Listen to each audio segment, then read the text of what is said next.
transforming enterprises must be the focus of a coherent national effort. So how do we create that loop?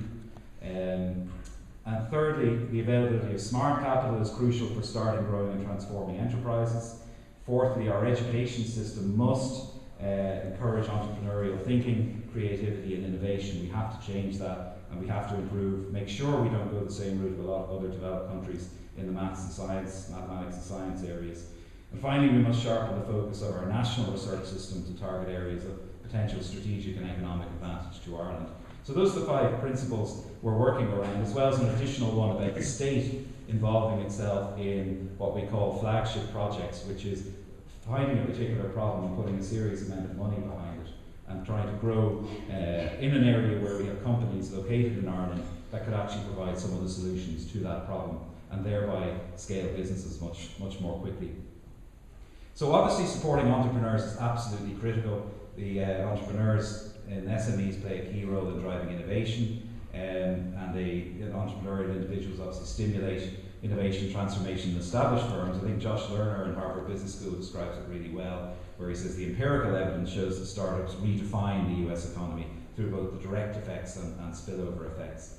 And I think it's really interesting when you look at the rate at which companies such as yours are now scaling so much more rapidly than ever before. It's transformed our understanding, and certainly government's transformed our understanding of how the enterprise sector can contribute to economic recovery quickly and how it can grow employment quickly, much more quickly than we might have expected.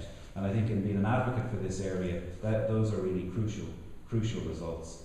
And of course, governments can stimulate entrepreneurship, even though they need to know how to get out of the way. Obviously in Silicon Valley, as we know, the government was an initial catalyst for growth in that region through its infrastructure investment. In Israel, the government's intervention in the venture capital area, for example, high quality universities, a strong human capital base, good education, strong research base are all absolutely crucial. And the venture finance environment is also crucial, alongside vibrant universities and corporate research labs.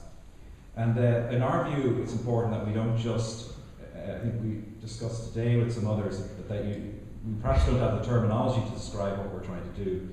When I started looking into this area in government, we tended to talk about multinationals, huge companies and startups, and there's a huge amount in between. I think we're trying to focus a lot more on what you might call high potential growth companies that can provide for rapid growth and rapid employment creation.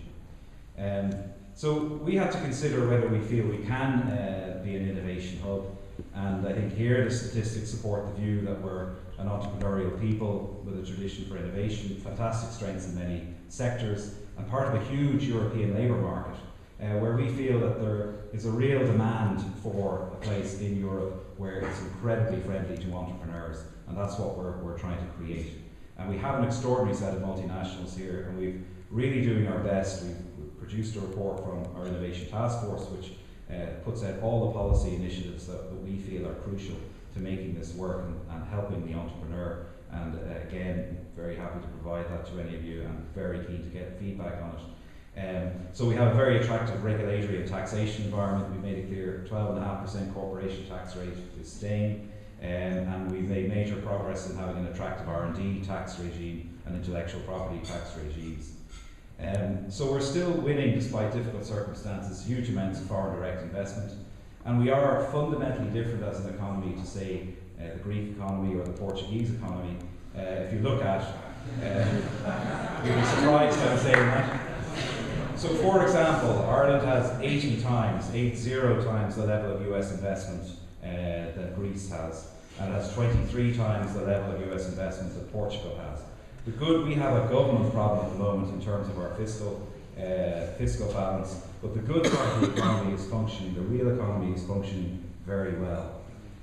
More remarkably, as was said earlier on the statistics, China has a population of 1.3 billion. We have a population of 4 million people. Yet the total level of foreign direct investment, it's worth saying again, from the US into Ireland is actually larger than the total amount of US investment going into China. And that's an astonishing statistic. It's really incredible. But I would just like to mention the key role of venture capital. I know we have a number of distinguished venture capitalists here, and I know that Frank Ryan earlier today from Enterprise Ireland pointed out that through Enterprise Ireland, the Irish government has become one of the largest VCs in Europe. And the Prime Minister, it's probably unusual, the Prime Minister and the government are absolutely clear that the presence of a vibrant venture capital community is crucial for economic renewal and development. We all know the empirical evidence of what venture capital does for firms and for industries, and the spillover effects from that. And it's more than just a checkbook, and that's why it's not just the money, it's actually the type of VCs that we're trying to attract here. So we put together a new Innovation Fund Ireland, which is a €500 million fund, which we want to match with private investment to bring some of the best venture capitalists, more of the best venture capitalists to Europe and to Ireland, and to locate themselves in Ireland and operate from there. And we believe, as I said, the need for an attractive environment within Europe, business-friendly environment, which we think we've shown, but alongside money is and the right type of smart capital is absolutely crucial to do that.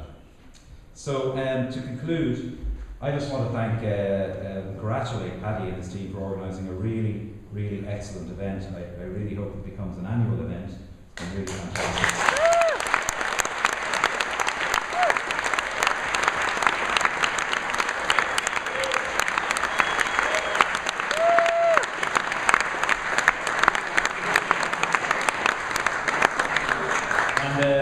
They say a time of great challenge is a time of great opportunity. I think it's absolutely no doubt for the tech sector it's a time of great opportunity. We believe, and I just want to get across to you the centrality in the Irish government's recovery plans, the importance of and potential for the tech sector to play a key role in recovery. It's central to our medium-term plans. And our vision is that Ireland will be a Silicon Valley within Europe, where budding entrepreneurs from across Europe will want to come and set up their businesses alongside high potential growth companies that we talked about and the best established global companies. I know all of you will believe in the importance of the tech sector in driving economic recovery, but we need your help and advice to make that happen. And our door is always open in government to any of you to work with you, to take your ideas. And on behalf of Taoiseach and the government, I want to say we're firmly in listening mode and want to work with you to make our collective vision a reality. Thank you very much.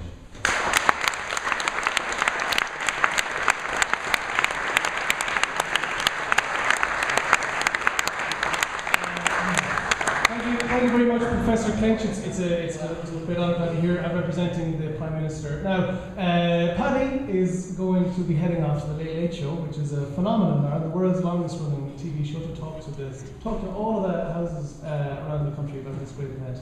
But before he does, just one quick thing. This is an event which we don't want to single anybody out in, and Paddy certainly did. But he asked me, he said, look, there's two people that have given a lot of their time outside of the conference that have made a big impact. And that's Michael Birch from People and Jack Dorsey from Twitter. And he just wanted to mention what we've done is just a little sort of a bespoke gift. Does anybody know Jameson whiskey? Yes, we know. So this is a Distillery Reserve 12-year-old malt whiskey that's been hand signed by the distillers and Irish distiller. And there's one for Jack. Here, Jack, thank you very much. And there's one for Michael.